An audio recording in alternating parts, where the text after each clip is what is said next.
Here we are, guys. The time has come. The time everyone has been waiting for. Well, or not. Kind of depends on how you look at it. Welcome to the Bartender Hideout, and this is our very first video when it comes to cocktails. We are going to be talking about Drinks International's most popular cocktails in the world. It contains 50 cocktails that basically in this series we're going to be looking at. We're going to start off with the number one cocktail, and after that we're going to go and move all the way down to the number 50. I guess that's a lot of episodes to come, but I hope you guys are ready for it, and I hope I am as well. So let's start off with the number one cocktail. It's gonna be the Old Fashioned. We're gonna get into a little bit of the history of the Old Fashioned before we actually start making it. After that, I'll tell you a little bit about my own personal look on these drinks and how I think they taste, because they need to be tasted as well. Okay, so let's have a look at the history of the Old Fashioned. If we want to look at it, it's obviously a little bit hazy because, yeah, that's what things tend to do when you mix alcohol. So when we're talking about an Old Fashioned, maybe we have to go back to cocktails in general, because the Old Fashioned is technically probably one of the, if not the oldest cocktail basically out there. Which means we have to go back all the way to 1803, where there was the first written mention of the word cocktail. It was in the Farmer's Cabinet. There they made a little mention about the word cocktail. Wasn't it until another 3 years later before they actually added an alcoholic version of the word cocktail, which basically described all the ingredients of an Old Fashioned. So we're talking spirits, we're talking water, sugar, and bitters. Which comes down to it being an Old Fashioned. When we have to look at when it actually got the name Old Fashioned, I think we have to go back to 1880, where there was basically a big struggle between a couple of guys about who came up with the Old Fashioned, who actually named or had the recipe that they could basically see as a classic forever. So one of these cities that basically was fighting over who got the Old Fashioned is Louisville, Kentucky. This is also the place where from 2015 forward, they basically named the Old Fashioned the cocktail of the city. That's why there's a whole Old Fashioned fortnight, including events like bourbon events, everything regarding cocktails. There's even National Bourbon Day on June the 14th.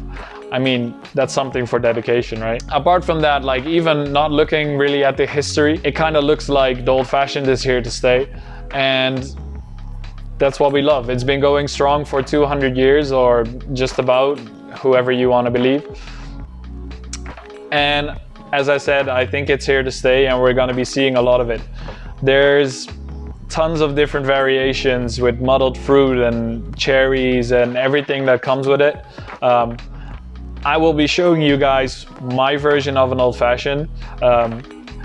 It's definitely my version of an Old Fashioned, so as a disclaimer, that doesn't mean this is the only way to make an Old Fashioned. That's just how I do it. Okay, so how about we get into it? Start off with some Demerara sugar cubes, which we are gonna soak in an Angostura bitters. And basically I'm doing this on a napkin to make sure that we don't actually overspill or overuse the bitters and that we end up getting a super bitter drink. That's why I'd like to just use a napkin, which we can obviously throw away once we're done. Okay, so then probably the most important ingredient of our Old Fashioned is going to be our bullet bourbon whiskey, or at least I'm using a bullet bourbon for this one. We're going to be using 60 mils of our bourbon. You can obviously also use a rye whiskey. There is reports of people using Holland gin, or basically like a Genever back in the day. It kind of just depends a lot on preferences, on what you really want to make yourself and how you feel about making your own Old Fashioned. What I like to do personally is actually get an extra orange peel and put that in our mixing glass. So once we start muddling that sugar cube, we get a little bit of extra hint of that orange peel, which I think suits nicely with the drink. So we're gonna start off with muddling there a little bit.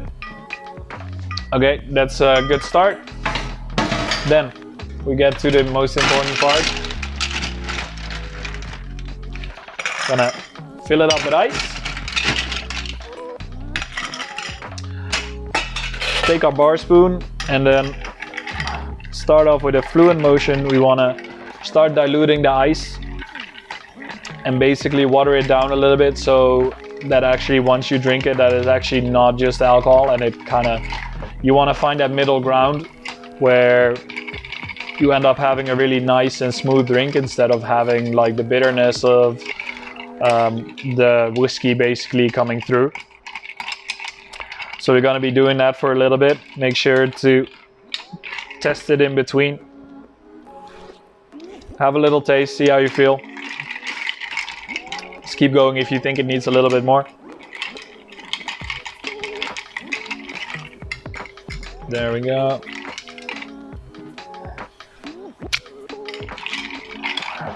That's it, should be all done. So get rid of that one. Sure. Get a nice glass out there. Also, one of the most important things for a good old-fashioned is that we use a big piece of clear ice, basically to make sure that we don't dilute it too much once it's actually in the glass, because we really want to do that, because that beautiful flavor that you just ended up with, we want to make sure that it doesn't go away too quickly, and that's what a big ice cube does perfectly. When you get all these small ice cube, it's gonna just melt down and make the drink even more diluted and more watery than you would actually want it to be. So once we've done that, it's time for the garnish. Take our trusty peeler again. Gonna shave off a little bit of that orange and make a peel out of that.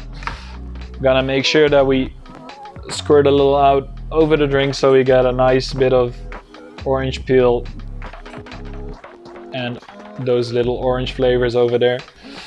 And there we go. That's our old-fashioned. That's how you do it. Now, obviously, for the most important part, I'm gonna have to taste it.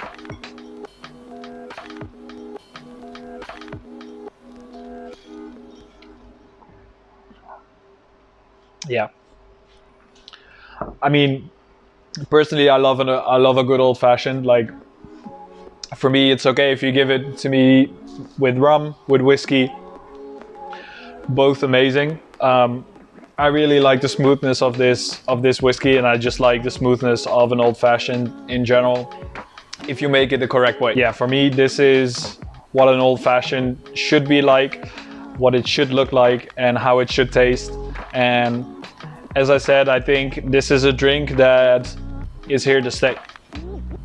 It's just a timeless drink, and I think we're gonna be seeing it for another 100 years. So yeah, that is our first episode of this series. We obviously got a lot more stuff to come. We'll get on to the next series next week. Make sure to tune in. Make sure to leave a like if you love this content. Make sure to leave a comment if you do as well. If you have any questions, I'll be happy to answer them. And obviously, make sure you hit that subscribe button to let us know that you love what we're doing and that you want to see more of it. See you guys.